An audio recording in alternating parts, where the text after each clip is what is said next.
ఇక భారతరత్న దివంగత మాజీ ప్రధాని పివి నరసింహారావు పేరున ఆయన స్వగ్రామం హనుమకొండ జిల్లా వరంగల్లో నిర్మిస్తున్న విజ్ఞాన కేంద్రం పనులు పూర్తయ్యాయి. గత ప్రభుత్వ నిర్లక్ష్యంతో పనులు నత్తనడకన జరగక కాంగ్రెస్ అధికారంలోకి వచ్చాక పనుల్లో స్పీడ్ పెరిగింది. పెండింగ్ లో ఉన్న మైనర్ వర్క్స్ ను పూర్తి చేశారు. రేపు పివి 104వ జయంతి సందర్భంగా పివి విజ్ఞాన కేంద్రాన్ని ప్రారంభించనున్నారు.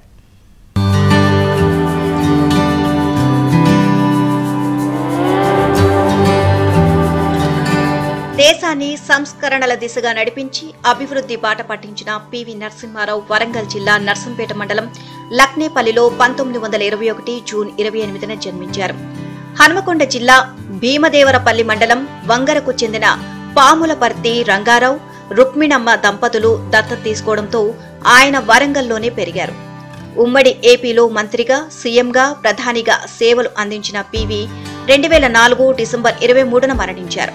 పివి శత జయంతి ఉత్సవాలు లక్నేపల్లి, వంగరను టూరిజం స్పాట్లుగా డెవలప్ చేస్తాము అంటూ ప్రకటనలతో అప్పటి సీఎం కేసీఆర్ హడావిడి చేశారే తప్ప పట్టించుకోలేదు అన్న విమర్శలు ఉన్నాయి.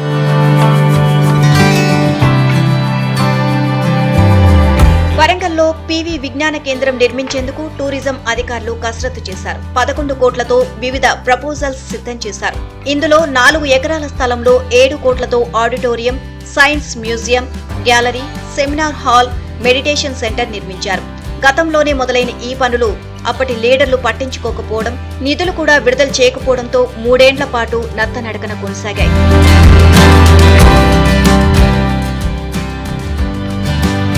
కాంగ్రెస్ పార్టీ అధికారంలోకి వచ్చిన తర్వాత మంత్రి పొన్నం ప్రభాకర్ పివి విజ్ఞాన కేంద్రం పనులను ఛాలెంజ్ గా తీసుకున్నారు. ఇప్పటికీ ఎల్కతుర్తి జంక్షన్ డెవలప్మెంట్ పై స్పెషల్ ఫోకస్ పెట్టిన పొన్నం వంగరను అభివృద్ధి చేయడంతో పాటు విజ్ఞాన కేంద్రం పనుల్లో వేగం పెంచాలని ఆదేశించారు. గత టీఆర్ఎస్ గవర్నమెంట్ ఒక ప్రణాళిక తయారు చేసి ఒక 10 కోట్ల నిధులతోని దీన్ని చేస్తామని చెప్పారు. కానీ నత్తనడకన నడిచి ఆ పూర్తి నిధులు వెచ్చించలేక ఇప్పుడున్న ప్రభుత్వం కొంతవరకు ఫుల్ఫిల్ చేసింది. ఇంకా పూర్తి నిధులు ఏదైతే టీఆర్ఎస్ గవర్నమెంట్ అనౌన్స్ చేసిందో ఆ విధంగా నిధులు ఖర్చు చేసి ఇంకా పూర్తిగా వాడుకలో తెస్తే చాలా సంతోషం అనేది మా వంగర గ్రామస్తుల యొక్క అభిప్రాయం. పివి గ్రామాల డెవలప్మెంట్ లో భాగంగా లక్నేపల్లిలో కల్చరల్ సెంటర్, ఎలకతుర్తి సిద్దిపేట హైవేపై వంగర క్రాస్ వద్ద ఆర్చి, గ్రామానికి డబుల్ రోడ్, 2 వైపులా బ్యూటిఫికేషన్, మినీ ట్యాంక్ బండ్గా వంగర చెరువు, కైలాసనాథ ఆలయ అభివృద్ధి, ఇలా వివిధ పనులకు గతంలోనే ప్రపోజల్స్ తయారు చేశారు.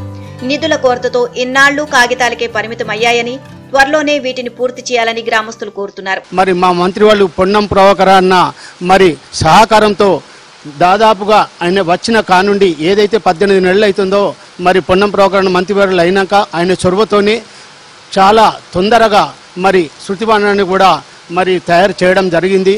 అదేవిధంగా మరోసారి కూడా మరి మా మంత్రి వాళ్ళకు పొన్నం ప్రభాకర్కి ప్రత్యేక ధన్యవాదాలు తెలుపుకుంటూ ఇంకోసారి కూడా ఏమైనా చిన్న చిన్న పనులుంటే కూడా చేసి కంప్లీట్ చేయవలసిందిగా మేము ఆయనకు విజ్ఞప్తి చేస్తున్నాము. పివి ఇంటిని ఇప్పటికే మ్యూజియంగా మార్చి ఆయన వినియోగించిన వస్తువులను అందులో భద్రపరిచారు. ఇక పివి విజ్ఞాన కేంద్రంలో సైన్స్ మ్యూజియం బిల్డింగ్ పనులు పూర్తయ్యాయి. ఇందులో వివిధ రకాల ఎక్విప్మెంట్ ఏర్పాటు చేయాల్సి ఉంది.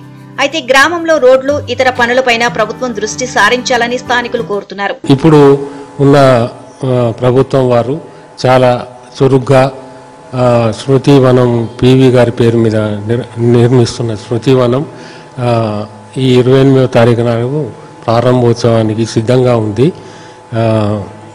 మంత్రి గారు కానీ ప్రభుత్వం చాలా చొరవ తీసుకుంటున్నారు. గత ప్రభుత్వం చెప్పిన విధంగా కరీంనగర్, హైదరాబాద్, వరంగల్, లక్నపల్లితో సహా పలు దేశాల్లో సైతం పివి స్మారక స్తూపాలను ఏర్పాటు చేసి అక్కడ కూడా విజ్ఞాన కేంద్రాలు ఏర్పాటు చేయాలని స్థానికులు, ఆయన కుటుంబ సభ్యులు కోరుతున్నారు.